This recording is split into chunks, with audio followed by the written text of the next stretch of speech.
L'internet est coupé en Iran depuis maintenant 48 heures. Le blackout est presque total et pendant ce silence numérique, des choses se mettent en mouvement qui ne laissent personne indifférent. Mesdames et messieurs, ce que je vais vous raconter aujourd'hui n'est pas une simple histoire de manifestation. C'est l'histoire d'un pays qui bascule et d'une accusation qui pourrait tout faire exploser.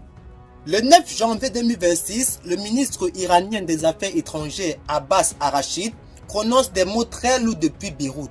Il accuse directement les États-Unis et Israël. Il parle d'ingérence directe.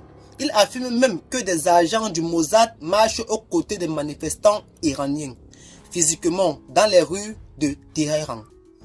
Vous comprenez l'enjeu?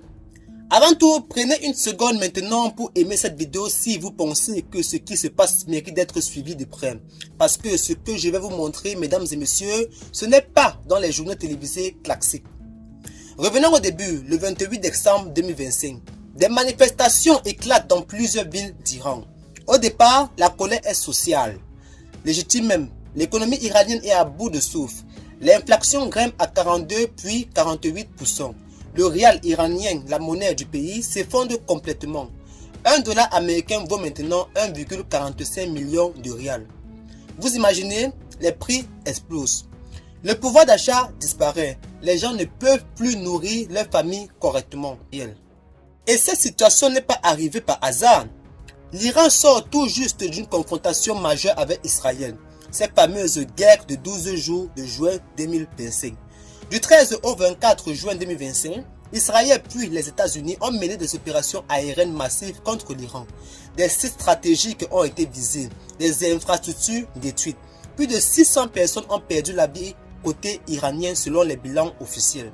Des hauts gradés militaires sont tombés, des installations du programme nucléaire ont été touchées. Donc, voici le contexte. Un pays déjà affaibli, une population fatiguée, une économie en lambeaux et maintenant des manifestations qui démarrent pour des raisons économiques, mais qui très vite changent de nature. Mesdames et messieurs, écoutez bien ce qui se passe ensuite. Les slogans ne parlent plus seulement de la vie chère. Les manifestants visent directement le régime. Ils scandent « Mort au dictateur ». Ils crient « Mort à Khamenei », le guide suprême iranien. Dans certaines villes, on voit même des drapeaux de l'époque de Shah apparaître. C'est là que tout bascule.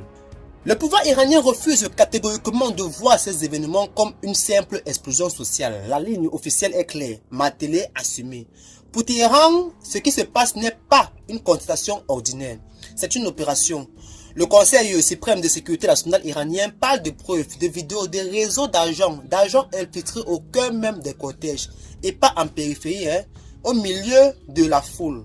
Des gens qui se font dans les manifestations, qui se positionnent stratégiquement et qui, d'après les autorités iraniennes, ouvrent le feu à la fois sur la police et sur les manifestants. Vous voyez la logique? Le but ne serait pas de soutenir les manifestants, le but serait de créer le chaos, de provoquer des pertes humaines dans les deux camps, de transformer une contestation en bug, en situation incontrôlable. C'est ce que Téhéran appelle le désordre organisé. Mesdames et messieurs, si vous êtes nouveau ici, abonnez-vous maintenant parce que nous, on ne raconte pas l'actualité comme tout le monde, on va au fond des choses. Alors, est-ce que ces accusations sont vraies? Voilà la question difficile. Mesdames et messieurs, d'un côté, on a des faits vérifiés, les manifestations existent. Elles sont massives, ce sont les plus importantes depuis celles de 2022 après la disparition de Mahsa Amini. Le bilan humain est lourd, selon les ONG, on parle d'au moins 51 victimes parmi les manifestants, dont 9 mineurs. D'autres sources parlent de plus de 100, voire 500 selon certains décomptes. 8 membres des forces de l'ordre auraient également perdu la vie. Plus de 2000 arrestations ont eu lieu. De l'autre côté, on a les accusations iraniennes d'infiltration. Les preuves dont parle le Téhéran n'ont pas été montrées publiquement de manière indépendante. Le département d'État américain a qualifié ces accusations de tentative de l'Iran de tourner l'attention. Mais, il y a un mais important. Pendant que l'Iran s'embrasse de l'intérieur, quelque chose se met en mouvement à l'extérieur. Et ça, mesdames et messieurs, c'est documenté, vérifié, observé par plusieurs sources indépendantes.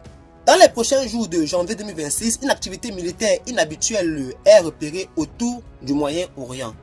Des avions de transport militaire américains des C-17 Globemaster effectuent des rotations répétées entre l'Europe et les bases du Moyen-Orient.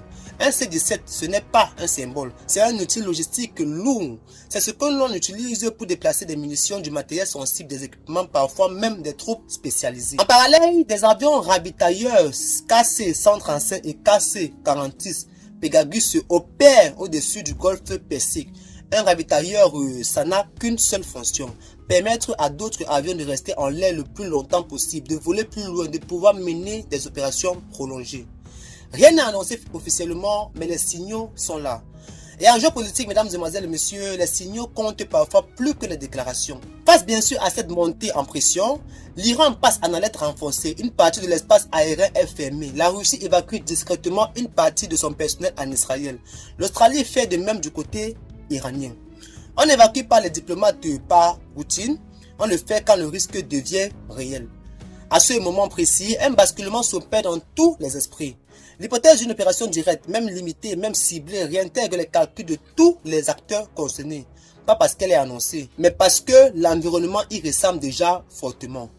Mesdames et messieurs, si cette vidéo vous fait réfléchir, laissez un commentaire maintenant, dites-moi ce que vous pensez de cette situation. Est-ce que selon vous, il s'agit d'un soulèvement populaire spontané ou est-ce qu'il y a effectivement une main extérieure? Engagez-vous, votre avis compte. Au sommet de l'État iranien, la réponse est sans ambiguïté. Le guide suprême Ali Khamenei tranche, il refuse toute concession. Il qualifie les manifestants de saboteurs et de vandales au service d'intérêts étrangers. Il accuse directement Donald Trump. Il dit que les mains du président américain sont marquées par le destin tragique de plus d'un millier d'Iraniens depuis la confrontation de juin 2025. Et il va plus loin. Il promet que Trump finira comme les dynasties déchues de l'histoire. Ce discours n'est pas un appel au calme, c'est un message de fermeture totale. Un message qui dit que le régime ne va pas reculer, qui ne va pas accepter de négocier sous pression, qui ne va pas laisser la rue dicter l'avenir du pays. Et à partir de là, mesdames et messieurs, l'Iran se verrouille, politiquement, sécuritairement et médiatiquement. Le 9 janvier 2026, l'Internet est coupé à 99% dans tout le pays selon l'ONG NetBlog. Les lignes téléphoniques et internationales sont coupées. Le blackout est presque total. Seuls quelques médias d'État peuvent encore communiquer. Des manifestants utilisent des émetteurs satellites Starlink pour faire sortir quelques vidéos. Pourquoi cette coupure? Pour casser la coordination, pour ralentir la diffusion des images, pour reprendre le contrôle du récit, pour empêcher que la rue ne se transforme en mouvement structuré. Mais cette coupure fait aussi craindre le pire. Des cinéastes iraniens dissidents comme Jafar Panahi et Mohammad Rassouf alertent. La coupure d'Internet vise à dissimuler les violences de la répression. Et pendant ce temps, le président américain Donald Trump multiplie les déclarations. Il dit, je cite, « L'Iran est en gros problème. Il me semble que le peuple est en train de prendre le contrôle de certaines villes. » Il ajoute ceci, « S'il commence à faire disparaître des gens comme dans le passé, nous allons nous impliquer. Cela ne veut pas dire des bottes sur le terrain, mais cela veut dire frapper très très fort là où ça fait mal. » Mesdames et messieurs, vous voyez où on en est? On se retrouve dans un pays stratégique, situé au cœur d'une zone énergétique vitale, traversé par une crise interne profonde, soumis à des pressions extérieures croissantes, dirigé par un pouvoir qui refuse toute ouverture et entouré d'acteurs militaires qui se repositionnent. On n'est plus dans une simple crise sociale, on est dans une configuration où chaque journée peut produire un événement irréversible. Maintenant, parlons de ce que cela signifie pour nous l'Afrique et pour le monde. Parce que l'Iran n'est pas un pays comme les autres, mesdames et messieurs, c'est un nœud stratégique, un pilier de certaines alliances, un acteur énergétique majeur, même affaibli. Et quand un tel nœud entre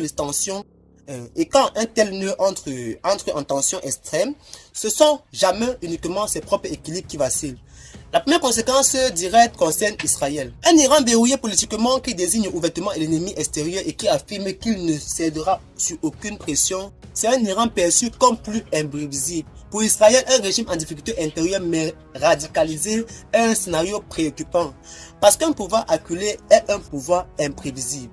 Et Israël, mesdames et messieurs, c'est qu'une fenêtre peut exister. Une période où l'Iran est occupé à l'intérieur sous pression, fragilisé dans son image. Et c'est précisément dans ce type de moment que certaines décisions sont prises dans l'histoire. Pas par certitude, pas par envie de confrontation, mais par peur de laisser passer une opportunité qui ne se représentera plus.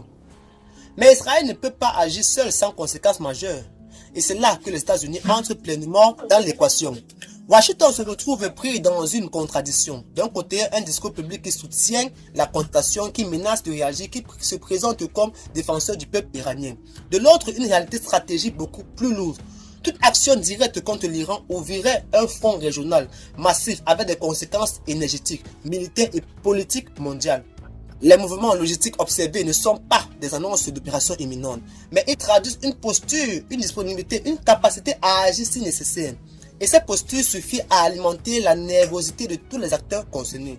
Pour l'Iran, cette situation est intenable sur le long terme. Le régime comprend qu'il fait face à une double pression. À l'intérieur, une contestation qui ne veut ni reconnaître ni canaliser. À l'extérieur, des puissances qui observent, qui testent, qui ajustent leur position.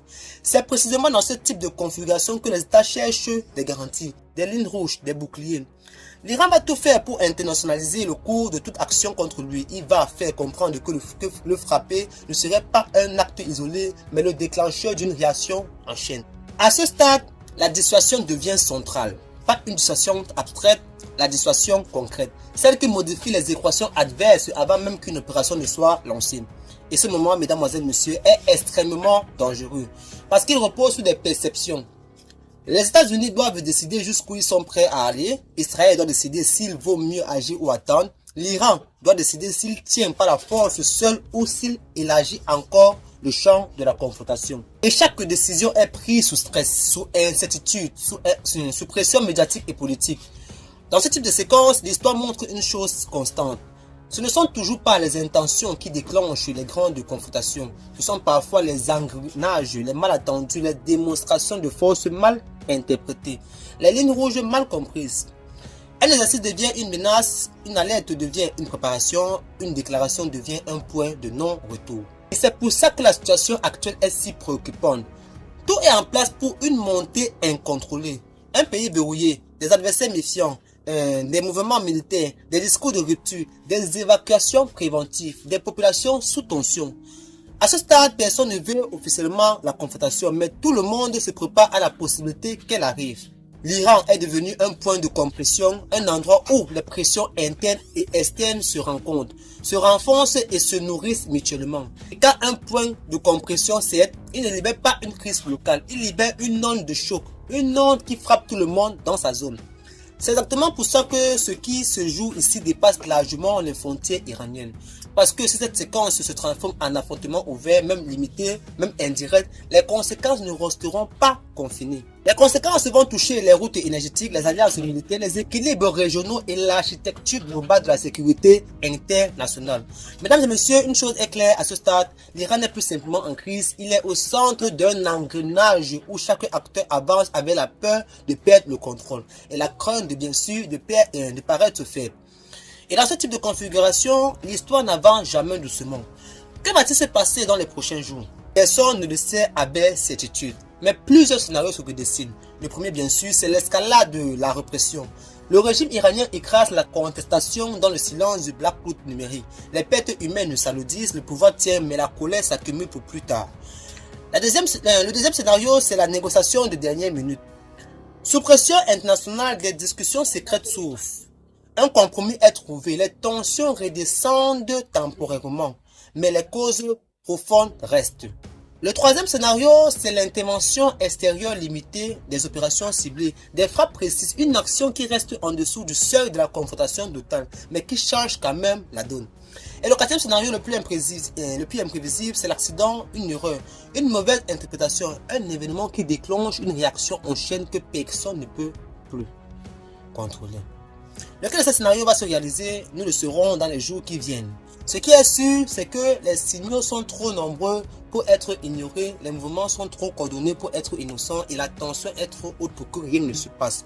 Alors restez attentifs, restez informés et surtout, mesdames, messieurs, restez éveillés. Parce que ce qui se joue en Iran en ce moment pourrait redéfinir les équilibres du Moyen-Orient pour les années à venir. Si vous avez tenu jusqu'ici, vous méritez le respect. Aimez cette vidéo maintenant, partagez-la autour de vous, abonnez-vous à la chaîne pour ne rien manquer des prochains développements. Et dites-moi en commentaire, selon vous, est-ce un supplément populaire, spontané ou une opération orchestrée? Votre analyse m'intéresse, c'était la voix unique de votre petit samouraï. Restez éveillés, restez informés et surtout, on se verra très bientôt pour la suite de cette histoire.